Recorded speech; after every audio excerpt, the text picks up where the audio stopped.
Hello everyone. Today we are going to outline the location of roots of the polynomial of the shown form. So here we have coefficients as cn minus 1, cn minus 2, all the way to c0. And we have the condition that absolute values of these coefficients equal 1. In other words, it can be plus or minus 1. So they are all real. So it can either be plus 1 or minus 1. Of course, determining their roots is not an easy job. But we are going to bound and outline and draw some beautiful graphs today.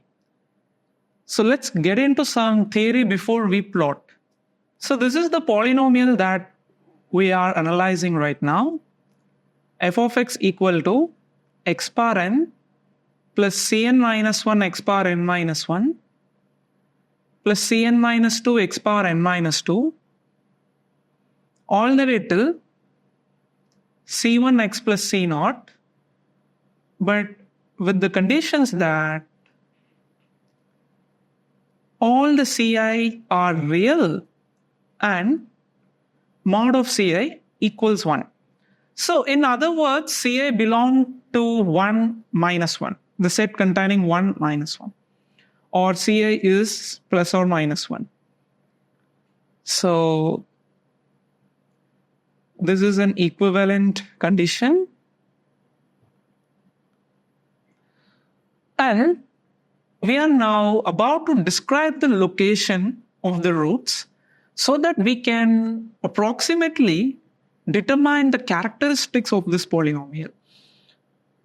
Have in mind that determining the position and the location of the roots can provide with us a lot of properties of those polynomials.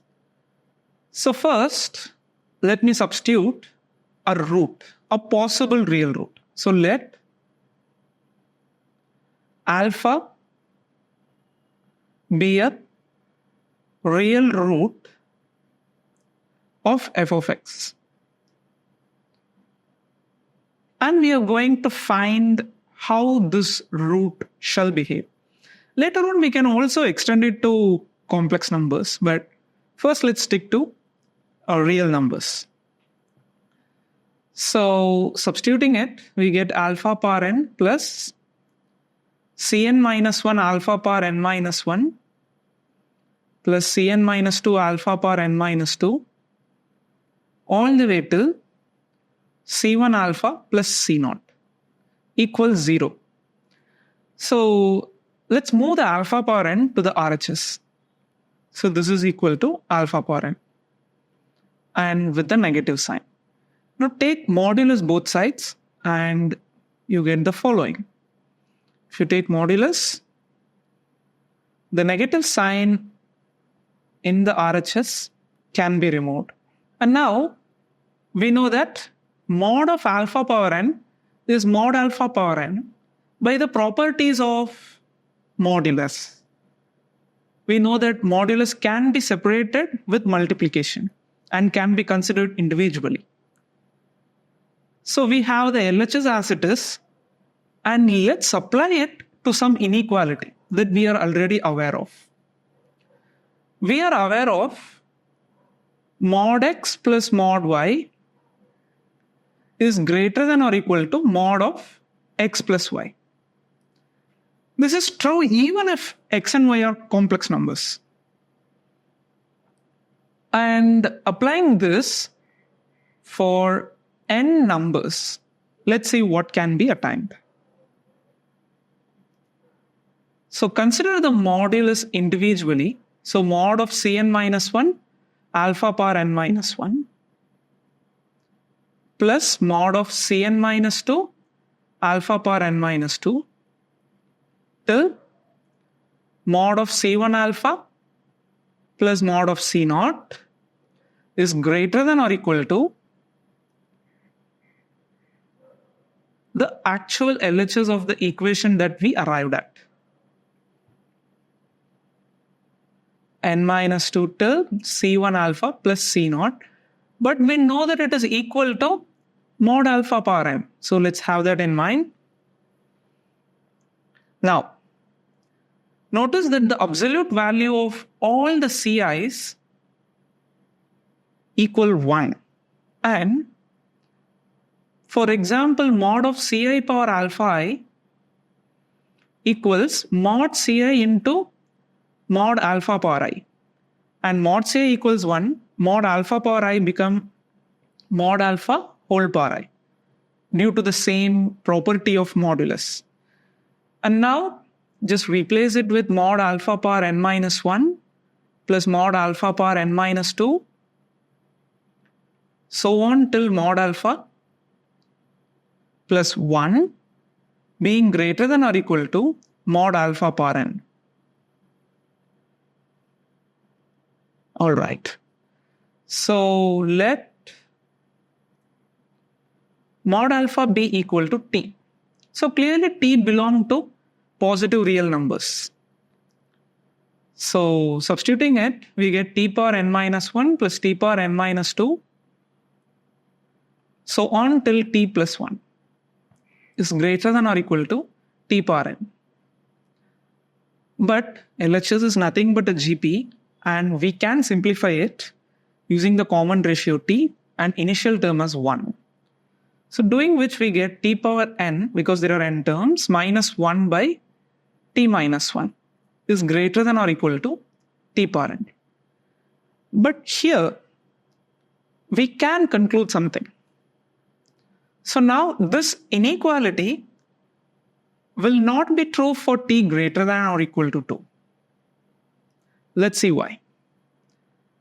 Suppose if you consider this, then t power n minus 1 is clearly less than t power n.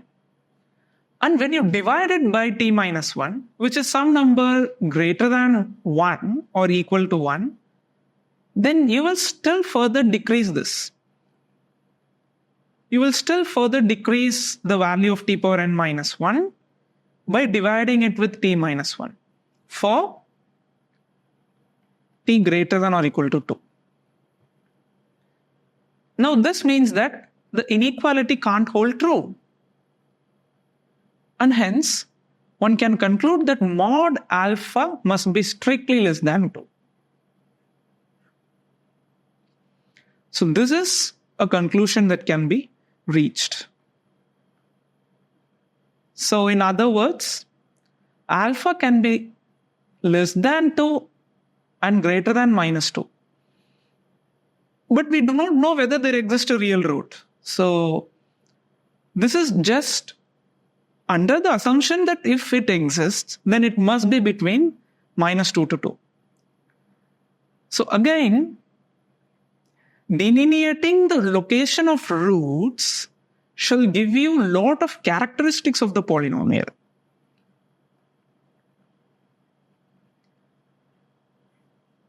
So this is the condition for real numbers, which is a root of this polynomial.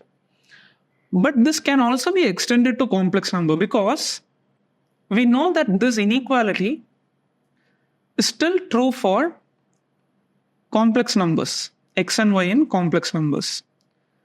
So thus, mod alpha less than 2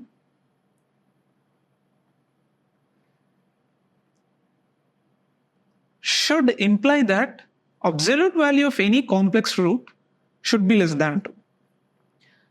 Or if you go into the complex plane to locate the roots, then it must be in the circle of radius 2 centered at origin. But we can't plot the graph of polynomials in 3D easily. But let's try out for two-dimensional plot that can sketch the roots which are real. And you will observe that it's between minus 2 and 2. So here is the polynomial 1 minus x square minus x cube plus x power 4 plus x power 5. And we are using Desmos, which is a graphing calculator online for free. You may also try to plot this yourself. And the plot of which is available in the right side And you can see that the roots are between -2 to 2. So this is evident for this polynomial. And even if you alternate the signs, as I am trying to do here, you could see that the roots do not transcend the boundary of -2 and +2. So for example, if it's minus x power 4, it does not do. Let's say -2 plus x cube. As you could see, it's getting closer to -2, but it will never touch it. So there are a lot of parameters over here that for some coefficient it might go close to -2 and for some it might not. But the bound is really important here. So of course, after a while, when it reaches the graph to sufficient height, it will extend beyond -2.